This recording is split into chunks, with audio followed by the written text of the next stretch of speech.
Magandang araw mga babies. Ito yung box number 7 ko. Nilagay ko lang dito tong box na to baka sakali na tirhan nila. So last January itong taon na ito, January 20, nilagay ko lang, tapos baka sakali lang na tirhan nila. So matagal ko nang nilagay to dito, inoccupy na tumira sila dito mga yung nakaraang January 20. So ayan, tinirhan nila. Tapos tingnan natin yung laman, kung gano'n na sila karami. Nilagyan ko ng division yung nila, yung box nila. Ayan o. Tapos kung makikita nyo, ayan, may mga brood na siya. Tapos dito, ayan o, honey tsaka pollen.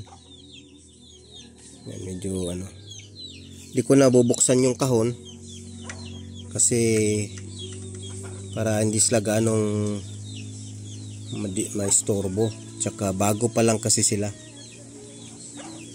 So January, February, March, mag-2 buwan pa mahigit. Ito na yung nila, brood nila. So doon sa inyo, pwede kayong maglagay ng box. Tapos ayan, parang tawag ko dito, B-trap. So sa awa ng Diyos, tinarhan naman nila. So ganun lang ang tip ko sa inyo mga babies. Subukan nyo lang maglagay ng box. Tapos pag meron talagang stainless feed dyan sa inyo, pwedeng tirahan nila. So itong sa kabila ganun din, B-trap din to, nilagay ko lang dito tapos tinirahan pa rin nila. So yung entrance naman nito dun sa ilalim, pero meron din dito sa ayan o, itong box number 6.